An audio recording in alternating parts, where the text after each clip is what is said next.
All right, welcome everyone. I hope that you had a ton of food to eat, that you've been having great conversations. Thanks for coming out to one of our New Year's Eve brunches. Now, if you're watching this from home, no worries. We hope that you also had a great breakfast and that hopefully in the chat you can be connecting with the people who are watching online right now.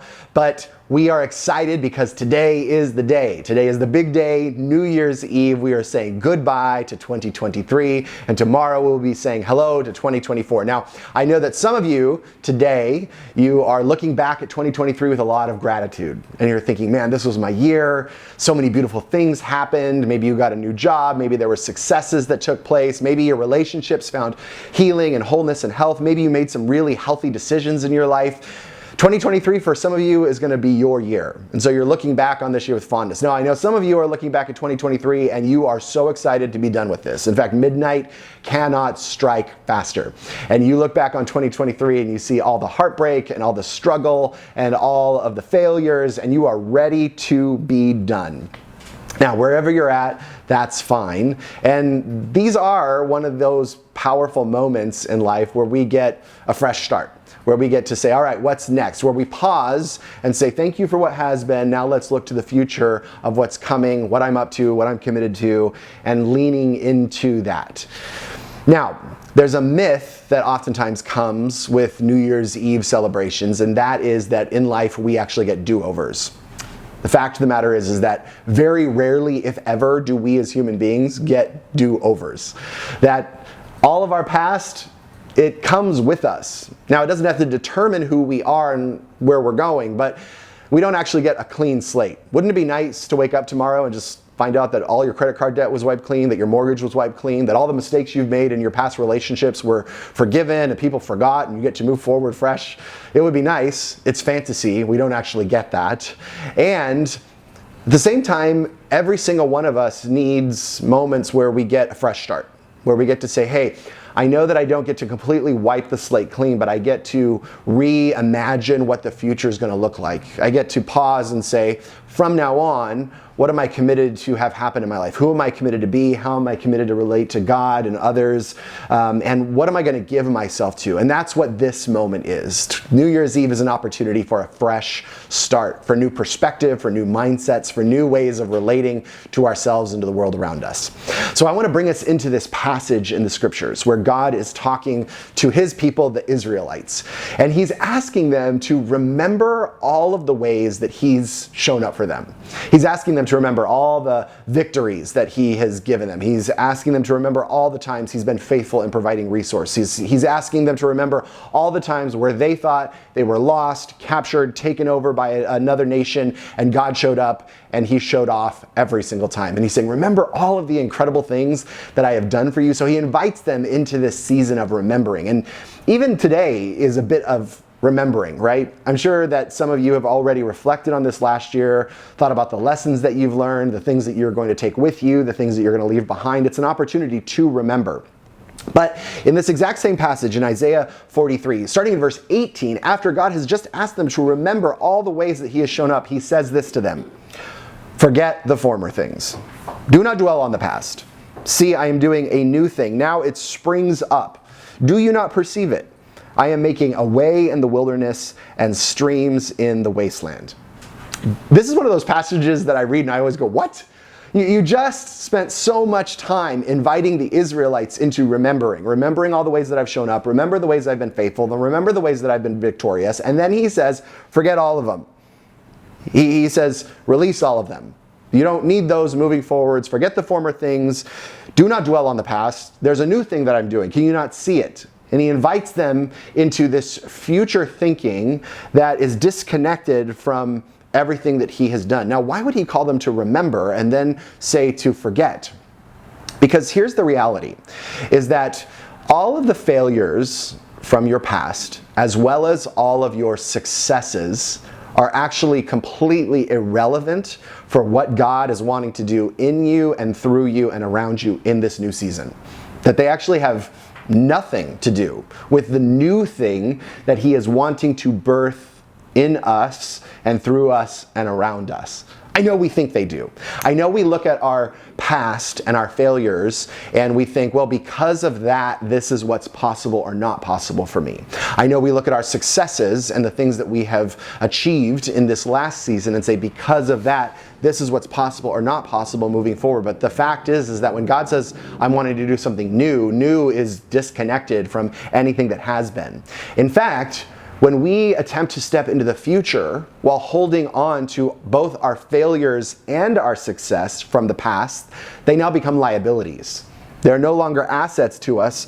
They actually start to hurt us in seeing the new thing, which is why God says to the Israelites, hey, you can't see it because you have been holding on to what has been, and I'm doing a new thing that is completely disconnected.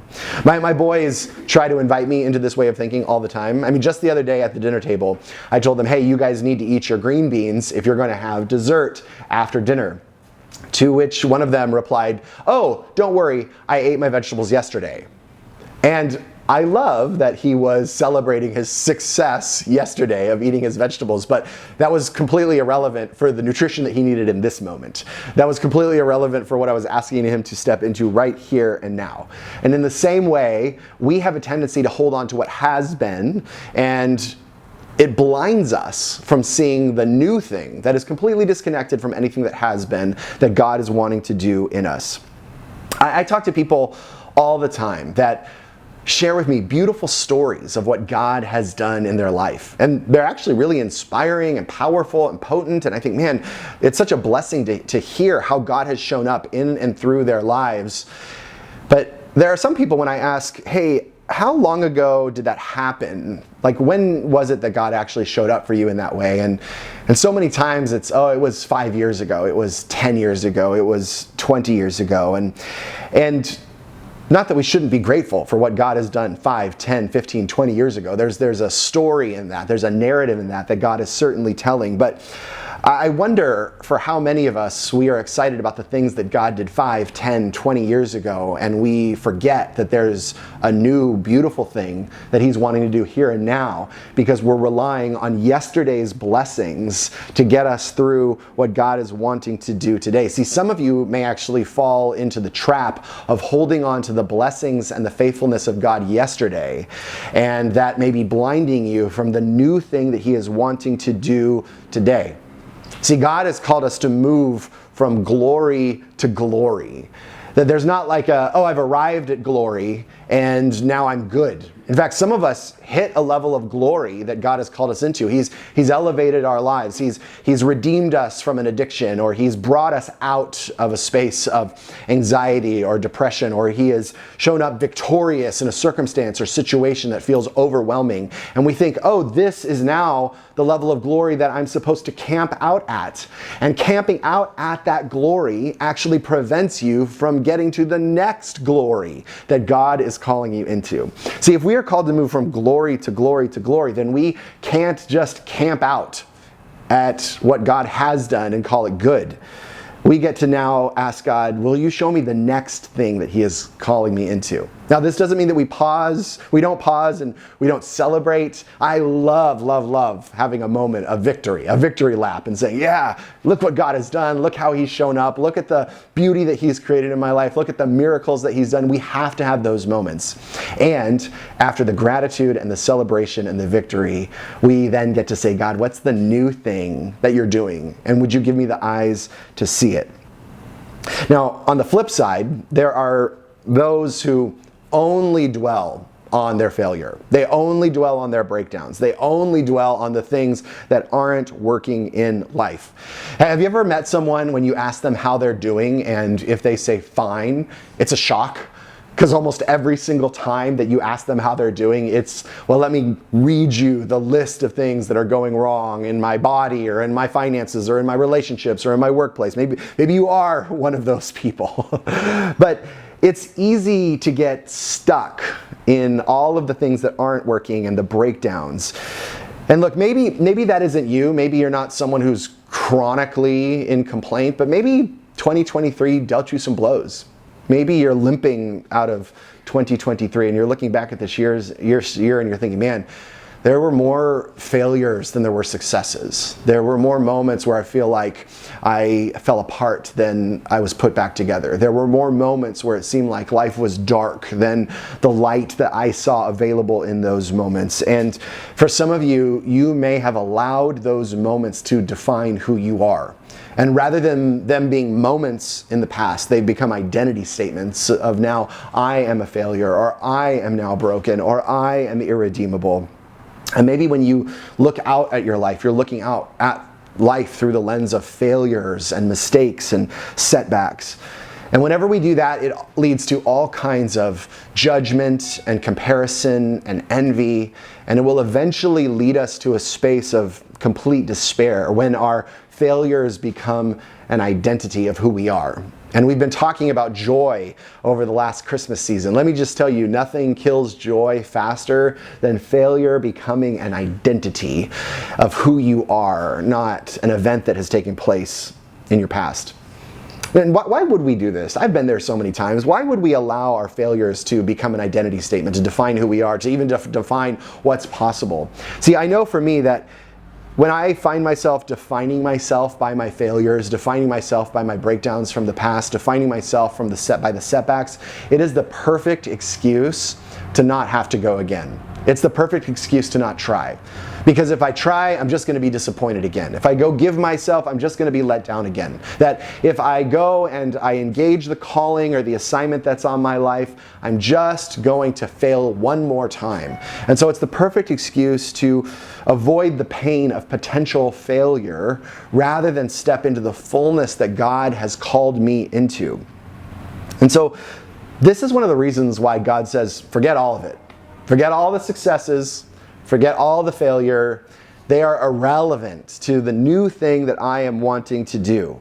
None of it determines where it will take you in 2024. That if God is doing a new thing, it's not a continuation, it's a new thing in the middle of that. And I don't know about you, but it's easy to look at where I am today, December 31st, 2023, and kind of create a little graph of, hey, this is where I'm headed in 2024, or maybe your graph goes up, or maybe you've been on a high and you're thinking it's going to go down, or maybe you're looking at the turmoil coming up in 2024 and thinking, I got to brace myself. It's easy to plot our trajectory. But what I love about God is that new is new, that we actually have no clue, that it's our job just to have eyes to see what He's doing. It's our job to ask God to give us eyes to see what's ahead of us. That's how God works. Is He saying, I'm doing something new. Can you not see it? Do you not perceive it? Are you unwilling to step out of your past and to step into the future that I'm calling into? And I love that He says that He is making ways in the wilderness, that He is making paths in areas that there are no paths. Now, in our modern context, we don't really deal with a lot of wilderness in Southern California, but maybe you're in a wilderness. Maybe you're in a space where you don't see a way out. Maybe you're in a circumstance or a situation or a space where you're thinking, I don't see a way out of this. And it may be a circumstance, but it may be something internally. Maybe there's a struggle with depression or anxiety or hopelessness. Maybe there's a mountain in your mind that just it feels like there is no possible way around this, out of this, through this. I am stuck here. And what I love that God says in this passage to the Israelites and also to us today, He says, you know that place where you feel stuck, that place that feels like it's impossible to get out of? I'm going to build some highways. I'm going to build some highways that you never expected so that you can now get out of those circumstances or those situations, that there is now a liberation available in the areas that up until now felt like a prison cell. And then He says, I'm going to make streams in the desert. See, some of you may not be in a wilderness, you may be in a desert. See, deserts are deserts because there are no resources available. So there's no water. There's not like a cool shade that we can relieve ourselves from the sun. We're just scarce. Some of you may find yourself in a space or a season right now where it's scarce, where you're like wondering, do I have enough? And maybe it's not even enough money. Maybe it's like, do I have enough perseverance? Do I have enough energy? Do I have enough hope? Do I have enough people around me that care about me enough to support me in this? And what I love is that God says, look, I'm going to bring up water. And they're no longer going to be deserts. I'm going to provide the resources necessary for the new thing See, again, it's not your job to conjure up some new thing in your life. It's not your job to conjure up the resources. It's not even your job to come up with some amazing, skillful, strategic plan. Your job is to ask God, let me see it. Will you allow me to see it? Because when you can see it, you can then partner with Him in stepping into this new thing. In other words, you could be in a desert with nothing, or in a wilderness and know nothing, and it does not matter because He is going to do this new thing. I've tried something on in the last few months as I've been working with a personal coach. And I've been trying on this idea of, rather than asking the question, what's missing? Have you ever asked that question? Like, you look at your relationships and you think, what's missing here? Or you look at your career and you think, what's missing? Or you look at your kids, or you look at your finances, or you look at what's going on inside of you and you're like, what's missing? What's missing from me? What's missing from them? What's missing around me? What if, rather than asking that question, we ask the question, what am I missing? What am I unwilling or unable to see right now because of how I'm relating to the past and the present when God is inviting me into the new? See, what if I'm not actually seeing what God is doing right here and right now because I'm carrying with me all of this baggage, both beautiful and heart-wrenching, from the past, and it is blinding me to what God is doing right now. And I love that He says, I'm doing it right now. Not one day, not in March of 2024, not in June of 2024, right now. That He's up to it right now. So I wonder if we started asking the question, God, what am I missing? What am I not seeing that You're wanting to do in, through, and around me right now as we step into 2024? See, if God is doing a new thing and we can't see it, it's time to start asking the question, what do I need to forget? What from my past do I need to forget? For some of you, it's going to be the successes that are keeping you from stepping into the next level of glory because you've just settled and said, this is good enough. For some of you, it's going to be forgetting the failures and forgetting the breakdowns and forgetting all the areas that you have a difficult time receiving God's grace, His mercy, and His forgiveness over your life, and releasing those and forgetting them. What in your life must you forget in order to step into the new thing that God is calling me into? So in just a moment here, I'm going to ask you to break up into groups of no more than 3. And we have a conversation card that we're going to give you. And there's going to be some conversation starters on there. Now, here's my request, is that you would actually go through all of those prompts and that you would really take some time in your group of 2 or 3 to talk through those. Don't just give blanket answers, but take some time to really investigate, what is it going to take for me to see what God is doing in 2024, and ask the question, am I up for that? Am I willing to release? Am I willing to take on? Am I willing to let go? Am I willing to forego my need to control or to be comfortable or to look a certain way? And really have a deep conversation prepping you as we step into this new season that God has for us. Now, one last thing before you break up here in just a minute. January 7th will be our first gathering of 2024, and we are calling it Vision Sunday. Now, we have never done this before, and I'm excited for this. January 7th, 2024, I'm going to be sharing with us the vision for Humanity Church for at least the next 6 months. I am so convinced that God has beautiful new things ahead of us. But here's what I'm going to need from you. And you know me, I don't usually use the word need, but I'm going to need this from you. I'm going to need you to be there. So I know that some of you may have plans already, some of you may have things going on, some of you may be like, it's too early, or I don't know. Look, I'm going to need you to be there. This is our very first gathering of the year. The scriptures talk about giving God our first fruits, and this is the very first gathering together as a community. I'm going to be sharing some really exciting things, making some announcements that are going to lead us into the next 2 months as a community, that it would be very important for you to be there if you call Humanity Church home. So here's what I'm going to ask, is that on January 7th, that all of you would be there at 9:45 with coffee in hand, ready to go. That we would start off 2024 with such powerful and profound worship. And then I'm going to share with us the vision as a community that we're going to step into. It's going to be profound. It's going to be beautiful. And I want you to be a part of it. So January 7th, we will see you there for Vision Sunday. And I can't wait to tell you about all the things that God is going to be doing in 2024. See you later.